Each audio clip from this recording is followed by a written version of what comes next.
right. Dick, thank you for inviting me to be part of your firing. Of course. I put the rabbit here watching the people as I was watching it. Okay, okay. A couple of things I'm noticing here is the difference in your glazes on different levels. Can you tell me anything about what you're doing here? This larger volume of pieces here is part of the triple glaze.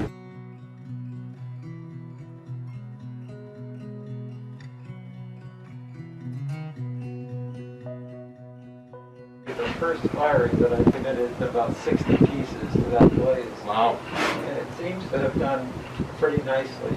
This is really, really typical. I like it very much when it moves to this bit of red. It has to do mostly with temperature. Okay. So there's this thing that reflects years of work that are finally put on. On this level, I've got some trays that are testing out some of the new Amico velvet sprays. We'll look at those when we unload them. And down here, with the exception of these coffee cups, everything on that level is what I'm calling Oni glaze. These have, mostly 6 to 10 different glazes on a single pot. Wow. Using some low fire colors, some heavily applied crawling chinos, also some mid-range Klein stains and slips from Nevada. And the trick with all this is trying to keep that much glaze on a piece without it all Just falling off. Yeah. So almost all of these, timing is essential, really critical when I put them on. And then before I'm finished, I put them in the spray booth and I spray them with white glaze to sort of keep them contained, and also makes it easier for me to handle them on unloading. Okay. It seems to have some impact on how well things stay.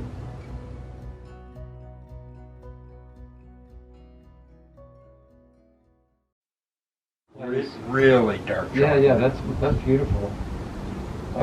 When I've used darker glaze, I've gotten that nice caramel effect. Okay. And then we've got another. That's the same.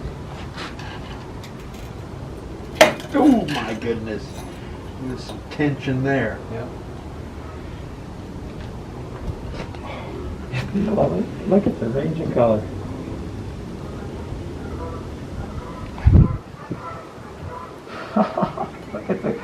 Look at the black copper coming through. Yeah, I just love those little dots. And your mark here is really comes through nicely.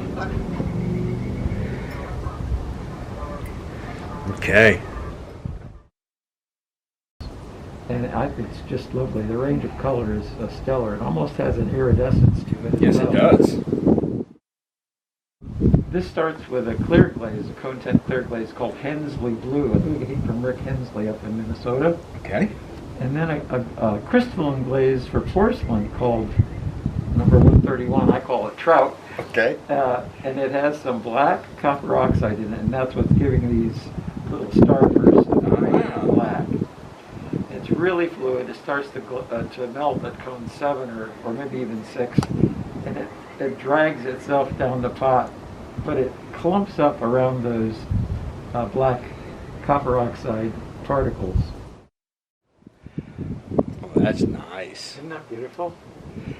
That'll clean Such up. a range of colors and patterns. Boy, that just looked gorgeous on a walnut handle. Yeah, that's going to be great. I want to rush home and make these into brushes. Yeah, for sure.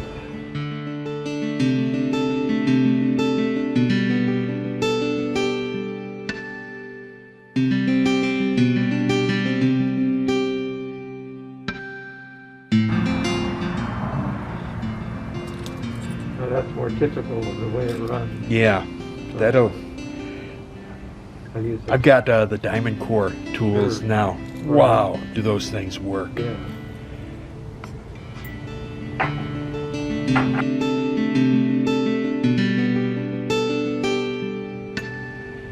You get a blast of red sunset there.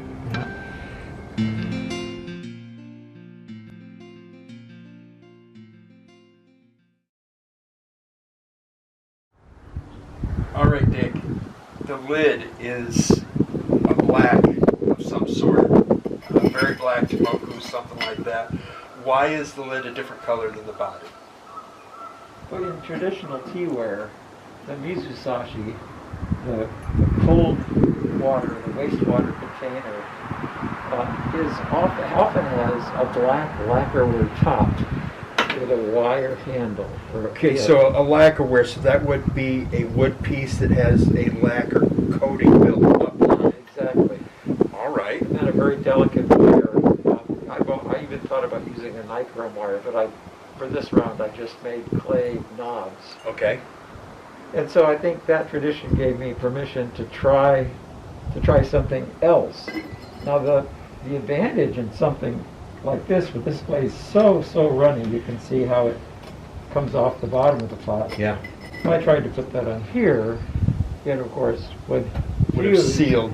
I'd have to fire it separately and then cut it off or something. So it kind of solved two problems at once. All right. It All right. ties into long-standing tradition, and it solves the glazing problem for me. Right, right. So it was part of the aesthetic choice. Okay, thank you.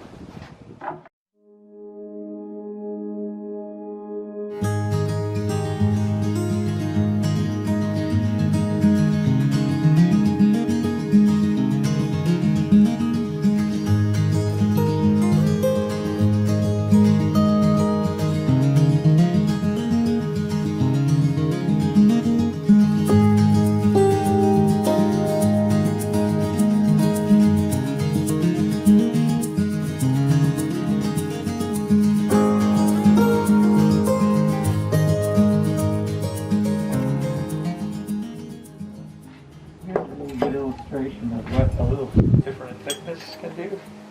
Thickness and glaze? Yeah, that would have been glazed at the same time, but it's obviously much thicker and sitting right beside all those others. Right.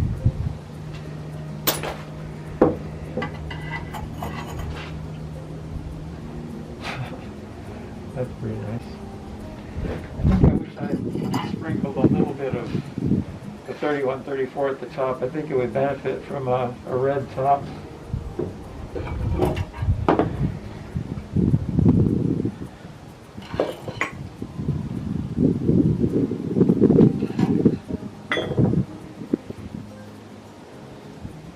A few every firing that don't require saw and grinding, but not very many.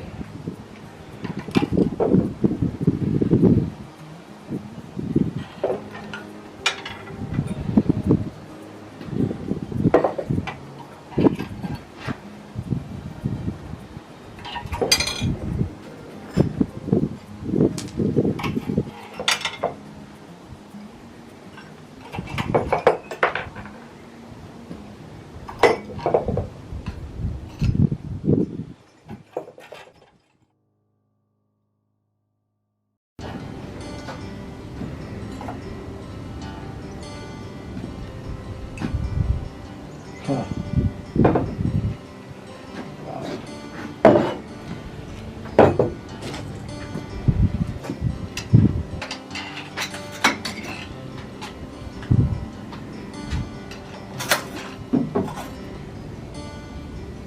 These will probably have to just be upside down.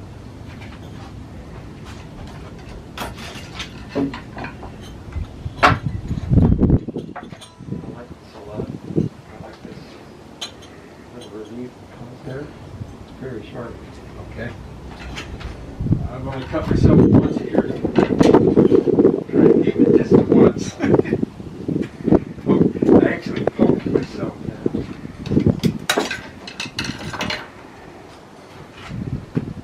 I like that a lot.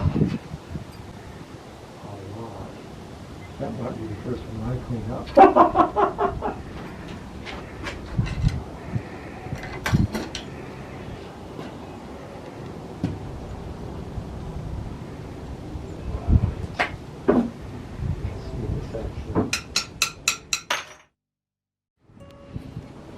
I think only the red really has much staying power. I guess the orange has a little bit. There's a dark green. And this is I think they're yellow and orange. This is their black and white. And this was, I forget, I can hardly tell what's going on there.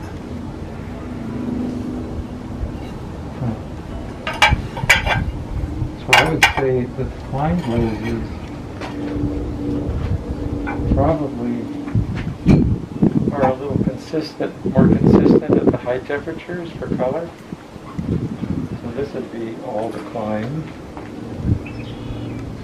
This, I did add some of the, you can tell that red is the Amico